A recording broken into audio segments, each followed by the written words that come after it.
I know, I look a little better today, right? I think I still have COVID, but I feel pretty good. I feel at maybe 90-95%. So I feel good. It always feels good to be here with you guys. Thanks for checking out this video today. My name's Audrey. I am a real, actual, true blue psychic medium.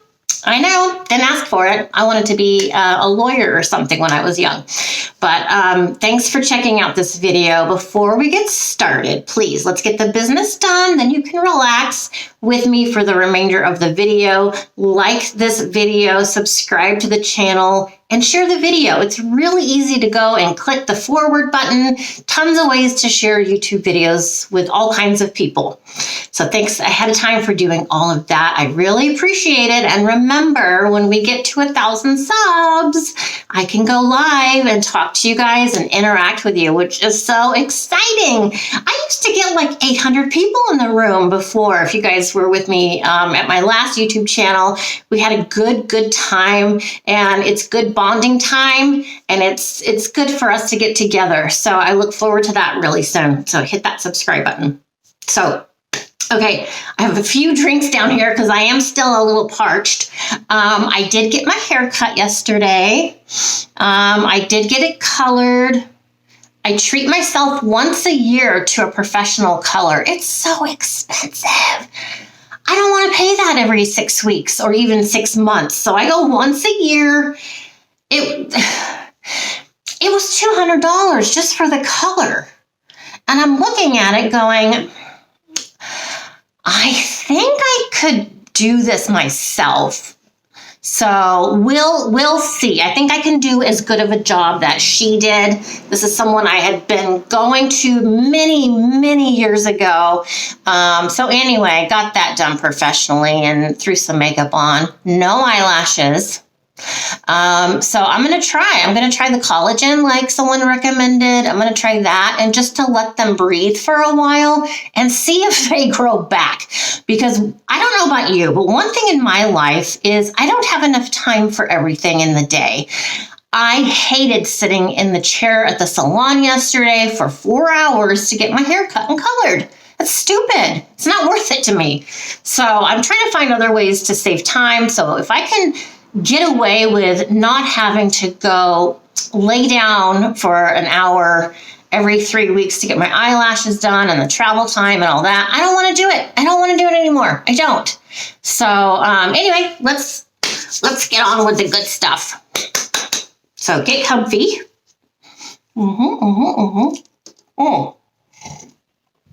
As a reminder, I do have a vintage jewelry shop online. It's designer vintage jewelry. So we're talking Trifari, Chanel, Givenchy, Heidi Daus. Joan Rivers has some beautiful jewelry on my website. Kirk's Folly, so cute. Check it out. Here's the address right here, vintageenvy.org. So check it out. It's a little bit of an investment, but they're classic, timeless, and they're great items to hand down to your loved ones. And wear it for yourself, right? So come on in. All right, so I'm going to start off. I have my notes down here. I have a few things I want to talk about. Hopefully we'll get to the MADDY McCann case and the Suzanne Morphew case. And Buster Murdaugh in relation to Stephen Smith. And I will tell you right now, somebody new has come into my presence, and it's the boy I just mentioned. And here he comes right now. So, hi, Stephen. We're going to talk about something else real quick, okay? Something else important. So I do have Stephen here with me, and he's saying yes. He's saying yes. God, I love talking to spirit, you guys. It's unreal. It is unreal. But I just wanted to touch on the video I did about school safety. And I just rewatched that video of mine because sometimes it's like, I don't like the way I said that, or I should have said this instead. What I wanted to say is I didn't really give you any direction I didn't give you much direction on what does it look like for you at your kids' school to really start getting into the nitty gritty of the safety and information at your child's school, even if it's a college age school, whatever. Tech school, doesn't matter, anywhere. So as I mentioned, start talking. If there is a parent portal, don't make it chit-chatty, neat. Don't start a clique. Don't ever become a clique parent. You don't want that title, or you don't want to be known as the cliquey parent. Nobody likes the cliquey parent. They're usually women. It just is. It's usually women. What you want to do is establish yourself in a very respectful, honest, sincere way. How do you do that in the school? You have to become actual acquaintances. Get to know the people in the office. If there's a secretary or psychologist or receptionist or nurse, whoever and whatever their job titles are in the office, get to know them. How do you get to know them? Well, you stop by at Christmas and give them some candy or a small gift, or wish them Happy New Year when that comes around, and 4th of July, and Happy Mother's Day if you're a mother. I hope you're going to have a really nice Sunday this weekend. Any opportunity, any holiday is really an opportunity for you to insert yourself into your child's school. Also,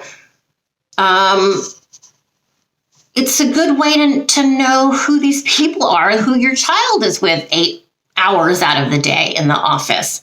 The classroom, if there's a need for a class parent, I was always class parent in my kids' schools. And yeah, it's some responsibility. Yeah, it does take some time to spend, to commit to the job. It is a very important job if there's a class parent. They're a lot of times in charge of emails and reminders about parties and reminders about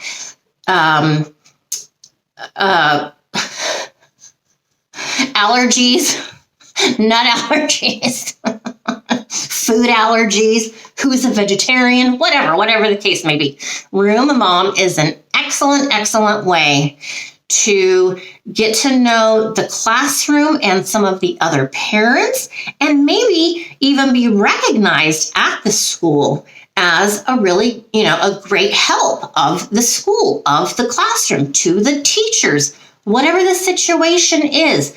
This isn't a lifetime job. This is while your kids are young and in school. You're raising them, you're guiding them, you're directing them, and you're looking out for their best interest. It's not for you specifically to be recognized, but it's a good side benefit of being very involved in your kids' school. And that really gets the staff to open up to you. If you're there once a week, or maybe you volunteer at lunchtime, at recess, or whatever the situation, it's really building a trust bond between you and some of the staff, and they will start talking. We're all human, even though, we would ask the lunch staff and some of the staff to not really be buddy with some of the parents, but it just happens naturally too, because, these guys are friends. They're like stuck at the hips. They're out all the time, and, now they're going on vacation together, whatever the situation is. Get yourself into that school in one way or another to solidify your good intentions of having your child at a wonderful and safe school. So that is something I left out of the school safety video. That's really the best way to get into that information. And yes, I don't think any of my parents from school realized that those cameras were not working. And I feel bad because, they really did trust the school. They trusted the school for that. But, Janet and I, well, honestly, any of us in the office, we would have taken a bullet for the kids. And we know that. There's no doubt that's, it's that important for us. And when you work at a school, you better be doing it for the right reasons. Sure, maybe you need a job, but if you don't like kids and you're not willing really to be that person for any kid who may come into the office, don't take the job, because you have opportunities that even their parents don't have. For example, I started a tooth program when I was at school for the kids who lost their teeth. I started purchasing on my own tooth necklaces, stickers, pencils, different things like that. So when the child lost a tooth at school, they don't panic, because sometimes they cry, they see blood, they get upset, they're not sure. So I really try to make it a very comfortable event for the kids, no matter what age they are, to come in. And that's an opportunity they may never forget. Some of my students may, when they're 40, 50, they're going to go like, oh, yeah, that lady in the office, she used to always give out tooth necklaces. Oh, my God, it was so cute. You don't know. You don't know. But it's an opportunity to make a difference in someone's life. It's amazing. It's amazing. All right, so let's move on to some not so happy things.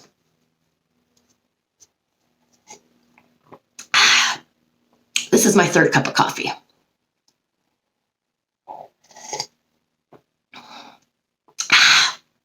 I like that. I like my cup to not have a lid, so I can really get a slurp. I'm a really slurper drinker, coffee drinker. It's just so good, so good. All right. I'm going to talk about real quick MADDY MCCANN.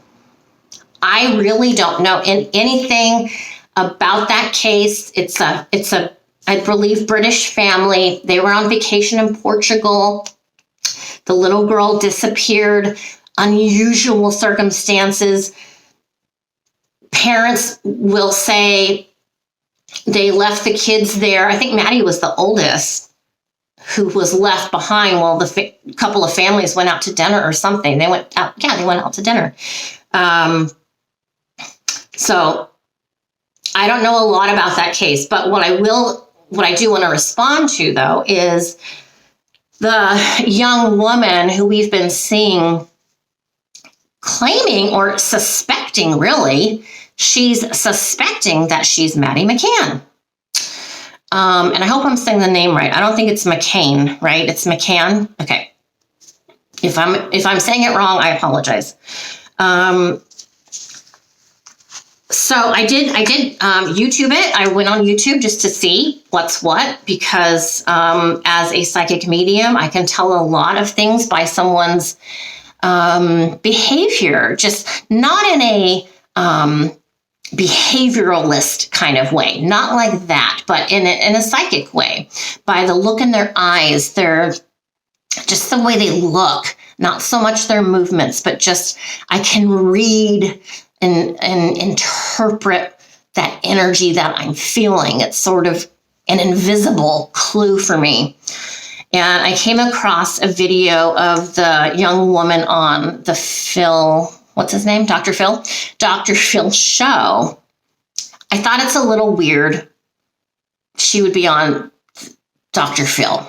I don't know. It just seemed odd to me that, this internationally known crime of disappearance of this little girl, that a potential person who might be this missing child is on Dr. Phil. I don't like that. Okay, so that's number one. I don't like the way that makes me feel. But I watched the video for about 1 minute, maybe a minute and a half, where she and Dr. Phil were talking. And I don't know if I want to say sadly or whatever. I don't think that she's Maddie McCann. I do not. I see in this young woman, I do see neglect. I do see abuse to this young woman on the Dr. Phil show. I see used for sex, this young woman.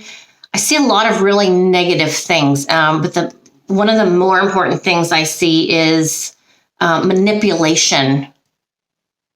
This young woman being manipulated to manipulate the public. So I would say 99.9%, I would say she is not.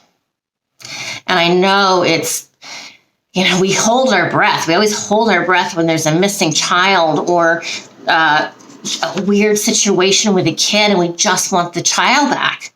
So I understand why everyone wants this to be Maddie. I do not believe it is. Scotland Yard is involved, and I believe there's going to be a little bit more investigating on their end. And after this next set of investigations, then they're going to let the case go and just say that it's not her. But I heard Dr. Phil ask the young woman, can we do, or are you objected to doing a DNA test? And I would think someone in this situation would be like, oh my God, yes. I mean, why wouldn't you have done one already at this point yourself? I mean, you could do, I've done my own DNA test. I'm 73% British, but, or maybe I'm Irish. I don't know. I forgot. Doesn't matter. My soul is, it doesn't matter, you guys. It doesn't matter. When the young woman replied to Dr. Phil, she was very slow, methodical before responding. I thought it was interesting what she said. She said, sure, if the DNA will help confirm that I'm British or English or something to that effect. Not sure if the DNA will confirm I am Maddie McCann. So, and you don't have to be a psychic to catch those kinds of things. So there's psychic things and non-psychic things that I'm going to say that is not Maddie McCann. And I know the eye, they showed her eye. Both girls have that odd, is it a deformality or something? But they have a line in their eye. That's exactly. I mean, I hope I'm wrong. I hope I'm wrong on this, but psychically, I don't think I'm wrong. I don't think the energy I'm feeling, and when I feel energy, spirit shows me things too, and I just see deception. I see deception with this young woman. And again, not that it's her doing, but I do feel she's being pushed to do this. And that's really, really bad news. And this girl probably needs to be saved from whoever these people are that she's been with. If you hear noise, I apologize. I do have the window open in here. And we have the mailboxes, like we live in one of those gated communities, and the mailboxes are right by my house. So I get to see the traffic all day. And yeah, people have their stereos booming. So I apologize for that noise. Okay. We talked about school safety and Maddie McCann.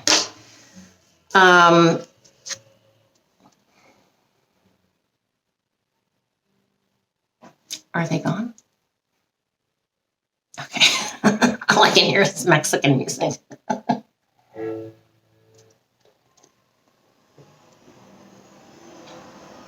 I may have to close the window. I'm going to close the window.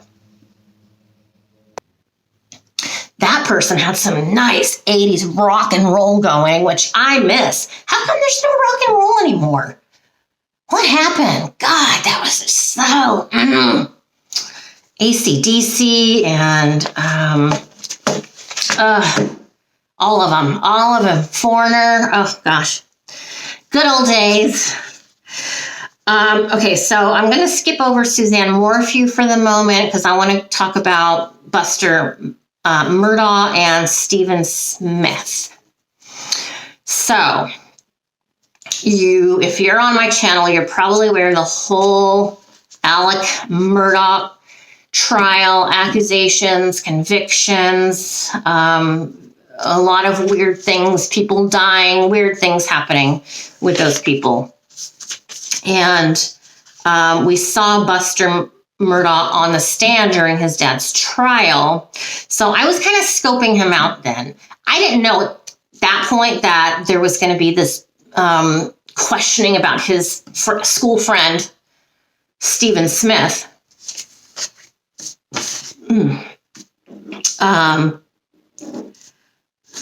But I did notice when I was watching Buster on the stand, and I told my husband, I said, I don't know this kid. I've never seen him before or anything. That's my first time seeing him. But I could tell that he and Alec were cut or are cut from the same cloth. It's like Buster's just a younger version of Alec. And I don't feel that same connection with the boy who was murdered, his brother, Paul.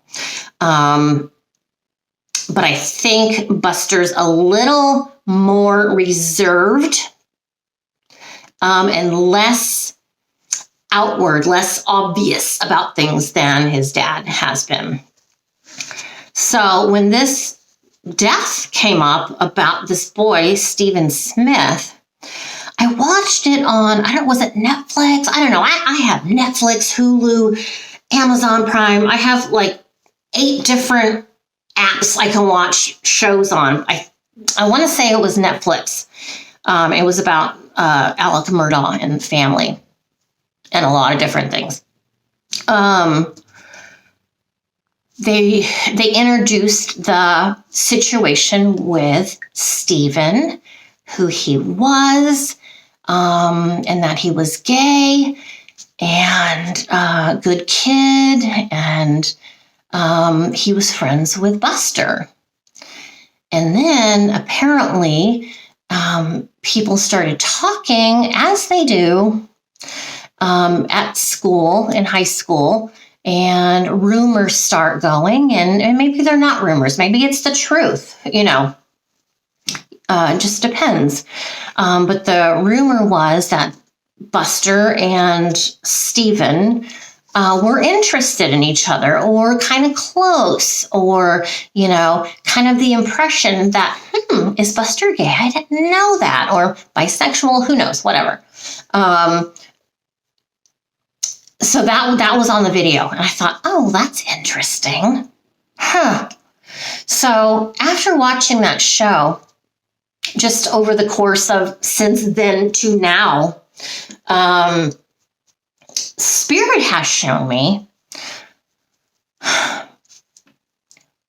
I want to make sure I phrase this right. Spirit shows me that Buster has had curiosities, maybe a little flirtatious kind of thing, but it didn't go past that. If it did go past that, who cares anyway, right? I'm just saying there was some sort of emotional connection, just like us women have with each other. It doesn't mean we're gay, right? You're just connecting with someone. What's the big deal? But the word was possibly an interest between the two, and that got back to Alec Murdaugh and his father. More importantly, that got back to his grandpa. This is coming from Spirit. So Spirit shows me Alec Murdaugh and his father are the ones who are responsible for the death. Now, notice I didn't say they killed him, but they are responsible for the death. Spirit shows me, let me count them. Hold on. I haven't done this yet. Okay, I see I see Buster. 1, 2, 3, 4. I see 4 boys plus Stephen,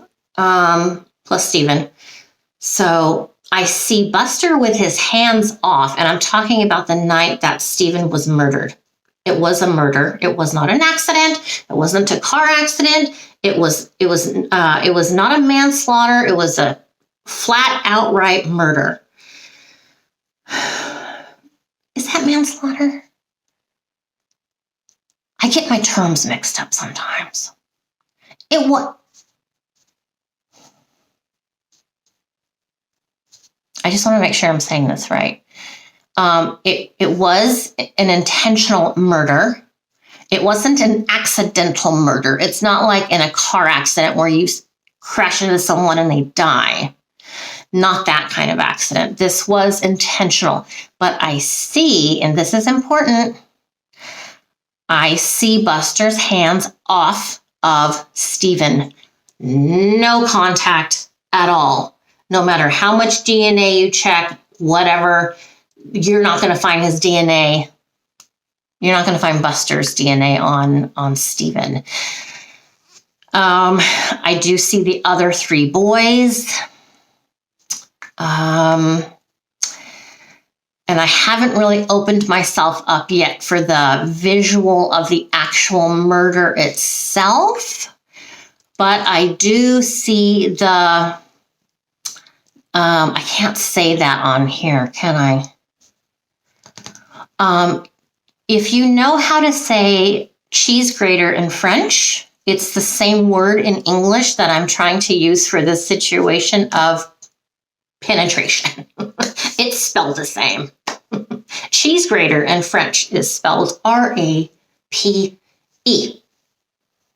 Pronounced a little differently, but I do see that. I absolutely 100% see that act happening. And that in itself is disgusting. It's dirty, humiliating. Okay, now Stephen's here. Okay, here he comes.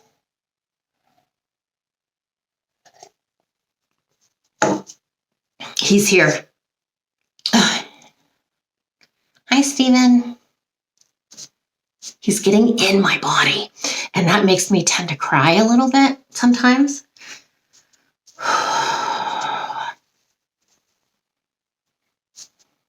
And I'm telling him, don't talk about something if you don't want to talk about it. You know, this is YouTube, and you know, it is what it is. But spirits usually will share quite a bit with me. So right off the bat with Stephen, I have his spirit here with me. I channeled him one other time. Was that just yesterday or so? And that's why I thought I better make this video while he came in to visit me. So he is on the other side. He's crossed over. I'm asking him if he wants to talk about the actual moment he departed his body or the murder. But more importantly, right now, he wants me to tell everyone he is at peace. He's happy. He's right here. He's like, right in my face. Actually, he's right here. Hold on a second. Hold on. He's happy. This is what he's saying to me. He's like, I just can't believe it. I didn't do anything to those guys. I just feel like it's over. And yeah, he's like, it's like you say, I don't want revenge or anything, but it's just hard to believe how we are as human beings. So judgment, the judgment and, what other people are going to think. And, I feel like I'm talking like him. I'm not 100% sure, but I feel I still have COVID, I'm sure, but I feel his labor of trying to breathe. I'm having breathing trouble, but this is not my trouble. I feel Stephen's breathing trouble right now. I'm kind of out of breath for him, but just like, I can't believe it.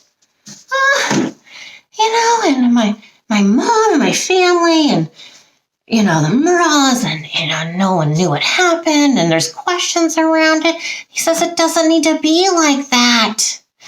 There was just no need for this. He says, I accept my death. When I came to the planet, my soul knew I was going to, be here for 18 or 19 years, whatever age it was. I was going to have a short time on the planet, this life, and that's okay. He's just like kind of at a loss for words, like just, wow, that's really too bad. That's kind of his feeling. Just, what a shame. And then, he's showing me right now, it's also what he's saying a shame about Paul and Maggie. Now, hold on a second, you guys, hold on. I got other spirits coming in. Hold on. I'm trying to see if this is Maggie.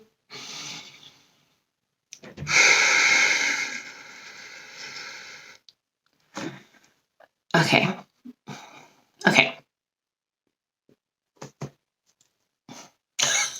This is what I do when I channel. If you do a reading with me, this is what's going to happen. Okay. I'm okay. I keep doing that. This is just how it goes with me. So I have,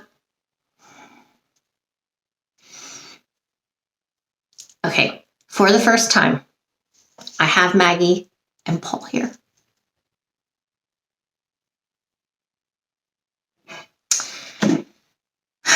And I have full-blown chills. That's Maggie and Paul saying, I'm here. It's really us, Audrey. That's what Maggie and Paul are saying. We're really here. They're like, sorry we didn't come through before for you. But since Stephen's here, he's kind of holding their hand. Stephen's encouraging them to come forward and come into my presence, which I'm eternally grateful. I'm privileged to be able to have these abilities. I don't know if they're going to say anything right now, but just the fact that they're here in my presence is a miracle to me. It really is. It's a miracle because, it just is. It just is to me. I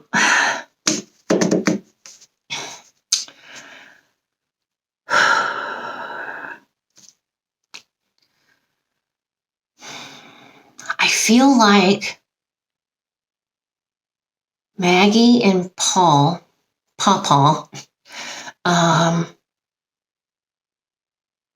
they're like this. They're like, oh, gosh, that was, this is Maggie kind of, whew, yeah. Stephen, thanks. I'm glad you're here. Hi, Stephen. How are you? This is Maggie. This is what she's doing. Oh, my gosh. Oh, so dirty. Whew. That's what Maggie's doing. I don't know what that means. And she's laughing. She's laughing right now. She's here. She's laughing.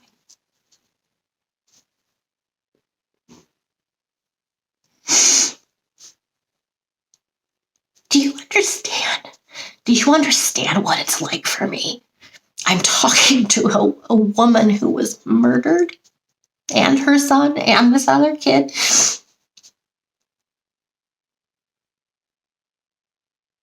And I feel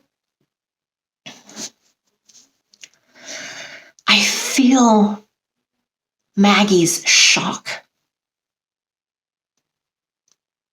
And she's telling me right now, oh, Audrey, that was hard. She's like, there's no doubt about it. That was hard. And she's referring to her death. And the panic of the last couple of minutes of her life, being exhausted as she crossed over to the other side after she died. And she's making me feel right now, Paul's not really talking, but I can still see him. He's here. That's my neighbor dragging her garbage can. What was I going to say about Maggie? Maggie's making me feel like she's just waking up. And it's weird because she shows me kind of waking up from the grave, like a grave site, an actual grave site, which I'm not sure what that means. Maybe she's telling me she's been unavailable till this point. She's been in rest, kind of in waiting, if you will.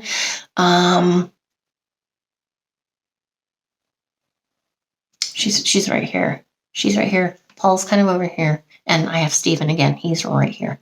Stephen's a little bit bigger energy. Stephen's cute. He is very flamboyant. He is.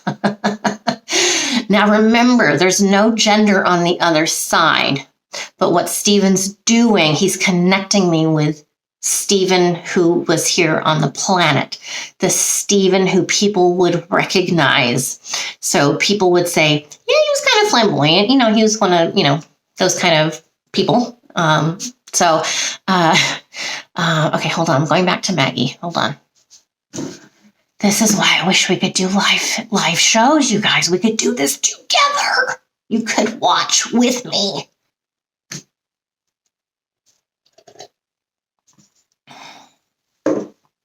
I'm shaking. I don't know if it's because of the coffee, but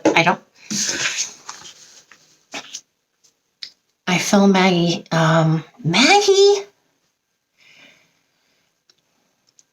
Maggie has a real,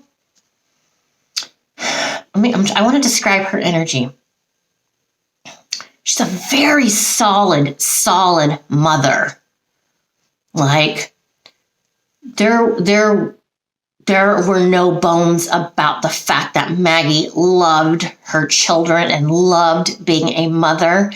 And I was going to say that she could do that for the rest of her life, but she did do that for the rest of her life.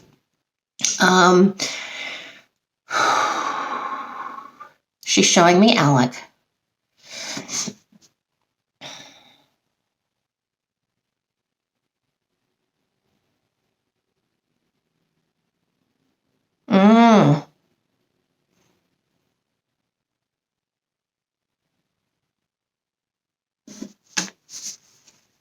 She just told me something that Alec told her right before she got shot and killed.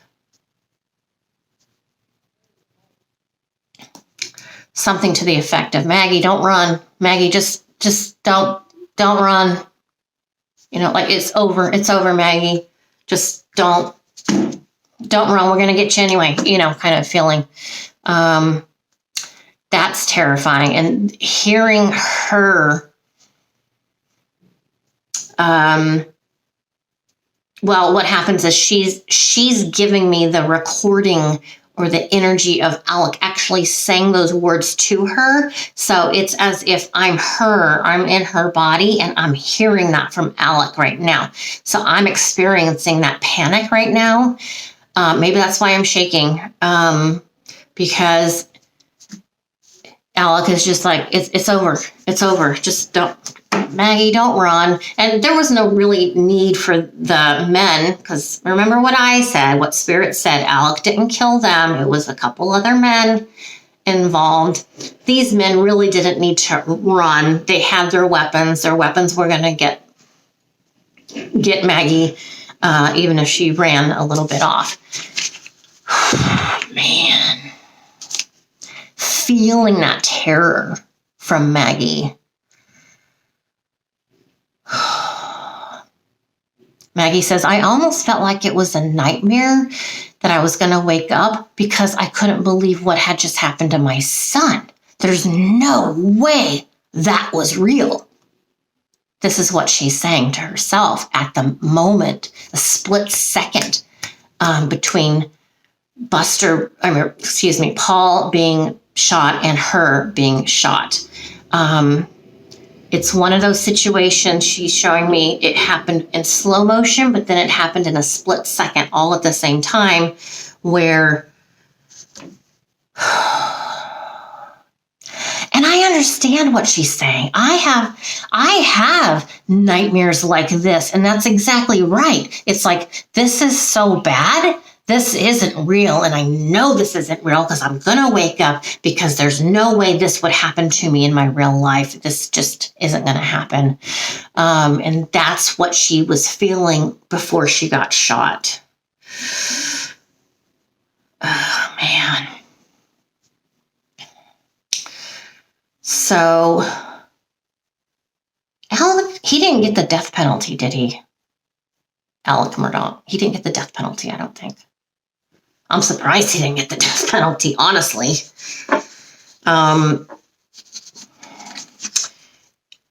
And, you know, just to kind of piggyback on to the Idaho 4 case, hold on a second. I forgot. Hold on. Spirit's talking to me at the same time as I'm trying to talk to you. All right, my thought is gone. The Spirit was talking and my memory is gone. So that thought is gone forever. Wow, that's crazy. I never know. I never, ever know when Spirit's coming in. How come Maggie couldn't come in my last 10, 12 videos or any of the other times I've thought about her? Why now when I'm talking to Steven? You know what I'm saying? I don't know. I can't predict this. She's laughing. She's laughing at me. She's laughing. She's like, I know. She's like, I know I'm new, but I know. It's just, we don't understand that as human beings. Hold on. She's still talking to me. Okay, now Maggie's taking me somewhere. Okay. This is interesting. This is very similar to the Watts case when I had the victims taking me places before they passed. Okay, now I'm not sure why Maggie's dragging me here, but we're going somewhere before she died. We're on the coast. I feel like her mom is there. I don't know who her mom is. This is a place she was at when she was alive. Her mom was alive. They're at a house. They're having a good time. It feels summery to me. There's food happening and laughter. I don't know what this means. I don't know what this means at all. But Maggie Murdaugh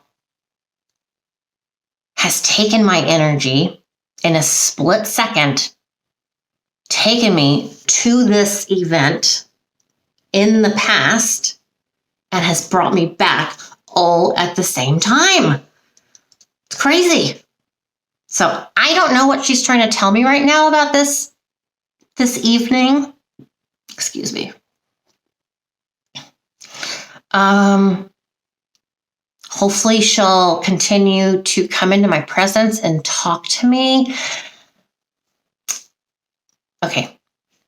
She is saying right now, I should have seen the signs. I was just stupid to the facts. I was just,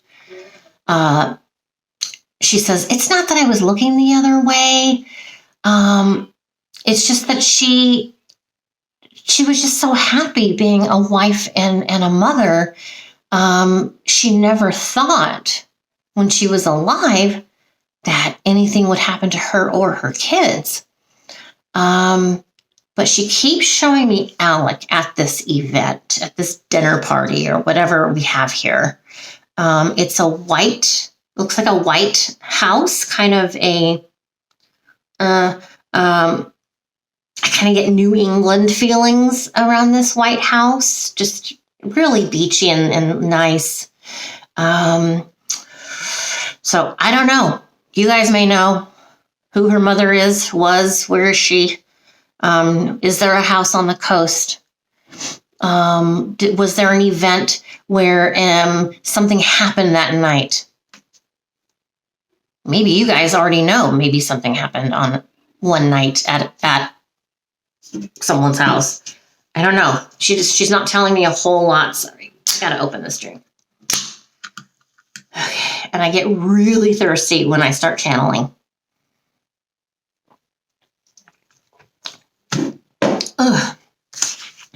COVID and channeling. I'm thirsty. Wow. Wow, you guys. I don't know what else to say. I like Maggie's energy. No, she's still in my body. She's in my legs. She's in my legs.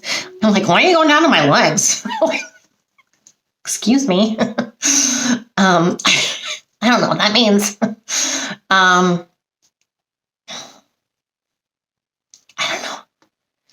I don't think I've ever had a spirit do this before. Normally when spirit comes into my body, they're typically like right here, typically. But she's down. She went down somewhere.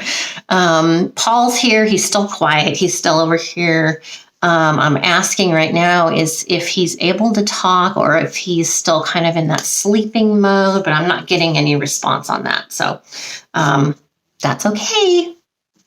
That's all right. Back to Stephen, if we can. You know, like I said in the last video, there's never anything good about murder. There's nothing good about murder. But I will say that thank you to God, our higher power, the universe, the divine, that these spirits are well, they're at peace. They are not in any pain. They aren't, they're pure. They're pure and nothing negative in them or around them. So I'm grateful for that. I'm really grateful for that. And like I said, I don't want anyone to die ever. You know, we were talking about the death penalty. I don't want anyone executed. That's it's horrible. Again, I do believe in the death penalty, but I just wish people wouldn't do things to get the death penalty. Could you just stop? Could you stop murdering people? Could you stop it? Can you imagine what kind of world we would live in? It's an absolute fantasy. It'll never be like that, but it's a nice thought to think about what the world would be like. That means women and kids could go out at night alone, ride our bikes, go for a walk. You know, it's just a world we're never going to know. But, wow. Thank you, spirits, for coming to me today. I'll do another video soon. We'll talk about Suzanne Morphew. I know a couple of people have asked me about that case, and there's lots of others to talk about. So we'll do that shortly. I'll end this video here, though. Thank you guys so much for hanging out with me. Don't forget to go to my jewelry shop online, vintageenvy.org. And more importantly, hit that subscribe button. Don't forget to like the video and share it as well. All right, you guys, spread the word. I'm here. I'm back. And I want to see you on my channel. So I'll see you really soon. All right, take care. Ciao.